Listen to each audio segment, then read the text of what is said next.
Welcome back, nostalgia hunters, industry critics, and the skeptics who know that all natural is usually just a fancy word for unregulated. Welcome to the Hunger Games, the real ones. Let's play a game. I give you a time machine, but there's a catch. You have to eat whatever the locals are serving. No Uber Eats, no FDA, no organic labels. Just you, your primitive digestive system, and a menu designed by people who thought germ theory was a fancy way of saying angry ghosts. If you think a soggy fries delivery is a tragedy, you have no idea how lucky you are to be born in the age of refrigeration. We're counting down the top 10 worst times in food history to be born. We're talking about eras where bon appetit was basically a death threat. From lead-flavored wine to bread that makes you hallucinate demons, these are the moments in history where the kitchen was the most dangerous room in the house. Look at you. Sitting there, scrolling through a slab of glass and metal, probably nursing a lukewarm oat milk latte. You think you're just a regular person? Wrong. You are a statistical impossibility. You are the final boss in a 200,000-year game of Don't Die. Behind you is a genetic relay race involving thousands of ancestors, cave dwellers, plague dodgers, and mud-covered peasants, all of whom had to survive long enough to pass the baton. But here's the twist. Nature wasn't the only thing trying to delete your bloodline. Once we stopped worrying about being eaten by saber-tooths, we started worrying about being poisoned by the guy selling us bread. You exist because your ancestors survived the boardroom monsters and the ancient alchemists. Today, we are talking about the worst time in food history to be born as a human. Viewer discretion. This episode contains descriptions of lead-sweetened wine and Victorian body horror. If the thought of your breakfast being a chemical weapon makes you squeamish, grab a bucket, you're going to need it. Number 10. The Roman lead tooth. 1st century AD. We start in ancient Rome. The cradle of Western civilization. They gave us roads, aqueducts, and a very efficient way to accidentally lobotomize a population through their wine cellar. The Romans lacked refined sugar, but they had a workaround, sapa. They took unfermented grape juice and boiled it down into a thick, lethal syrup. But here's the witty Roman engineering part. They insisted on boiling it in lead pots. Why? Because lead acetate, literally known as sugar of lead, tastes like heaven. It gave the syrup a silky, artificial sweetness that copper or iron pots just couldn't match. They put sapa in everything. Modern forensic testing on Roman skeletons often shows lead concentrations 30 times higher than what's considered safe today. We're talking about chronic lead poisoning causing irritability, fatigue, and gouty joints. Imagine trying to run an empire while your brain is slowly being turned into a doorstop by your dinner. You weren't a citizen, you were a walking chemistry experiment with a very short shelf life. Rome fell, but the tradition of unintentional psychedelic lunch was just getting started. If you think heavy metal wine is bad, let's head to the Middle Ages, where the bread didn't just fill your stomach, it hijacked your soul and made you dance until your heart exploded. Number 9. The Dancing Plague, 14th century Europe. Welcome to the 1300s. Life is short, the Black Death is at the door, and your biggest daily threat is a sandwich. Meet ergot. It's a fungus that grows on rye during damp, cold seasons. To a hungry medieval peasant, it just looks like a slightly dark grain. In reality, ergot contains lysergic acid, the organic precursor to LSD. When a whole village ate ergotized bread, they didn't just get a stomachache. They got St. Anthony's fire. This wasn't a fun trip. Your limbs would feel like they were being burned by invisible flames because the toxins constricted blood flow so severely that your fingers and toes would literally rot and fall off. Then came the dancing mania. Entire towns would uncontrollably convulse and hallucinate for days. They thought they were possessed by demons. In reality, they just had a bad baker and a wet harvest. At least the medieval peasants had the excuse of ignorance. Let's move to a time when humans knew better but decided that nature was too expensive, so they started replacing your groceries with literal construction materials. Number 8. The Plaster of Paris Bakery, early 19th century Britain. It's the early 1800s. The Industrial Revolution is booming, cities are overcrowded, and everyone is starving. White bread was the ultimate status symbol. It meant you were refined. The problem? High-quality white flour was expensive. The corporate solution. Bakers started stretching their flour with alum, a chemical used in detergent, to bleach it bone white. But alum is light. They needed weight to cheat the scales. So they added chalk, plaster of Paris, pipe clay, and sometimes ground up bones. You weren't eating a loaf, you were eating a decorative ceiling mold. This bread was so nutrient deficient that it caused massive constipation and stunted growth in an entire generation of children. You were literally building your body out of the same materials used to build a Victorian townhouse. Talk about structural integrity. Eating a house for breakfast is a low point, but we're just getting warmed up. Let's hit the 1850s, the era where the milk wasn't just fake, it was a liquid graveyard. Number 7, the Swill milk scandal, 1850s New York. In the mid-19th century, urban dairies realized they could save money by setting up shop inside whiskey distilleries. They fed the cows distillery swill, the hot, fermented leftover mash. These cows didn't just get tipsy, they got corroded, their teeth fell out, and they developed sores that would make a horror movie director gag. The milk coming out of these dying cows was a thin, bluish sludge.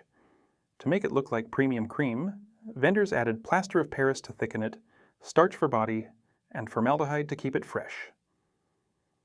In 1858, the New York Academy of Medicine estimated that swill milk was killing 8,000 infants a year. Back then, you didn't need a funeral director. You were already 40% preserved from your breakfast porridge. Painting your insides with formaldehyde is a bold choice, but at least there was liquid in the bottle. Let's head to a time where food was a complete myth. Number 6. The Ersatz nightmare. Germany, World War I. Imagine 1916 Germany. The British naval blockade has cut off all food imports. This is the era of Ersatz, the German word for replacement, which in this case meant complete nonsense. By 1917, there were over 11,000 replacement foods. Kriegsbrot, war bread, was made of 5% flour and 95% sawdust and potato peelings. Coffee was made of roasted acorns and tree bark. Sausage was a mixture of water, plant fibers, and animal waste dyed pink. This wasn't eating your fiber, it was eating a forest. If you were a toddler during the turnip winter, you were basically a wooden puppet that could cry. Eating a tree is rough, but at least the government was trying to feed you. Let's move to a time where the government was actively trying to poison the one thing that made life bearable. Number 5, the Industrial Alcohol War, USA 1920s.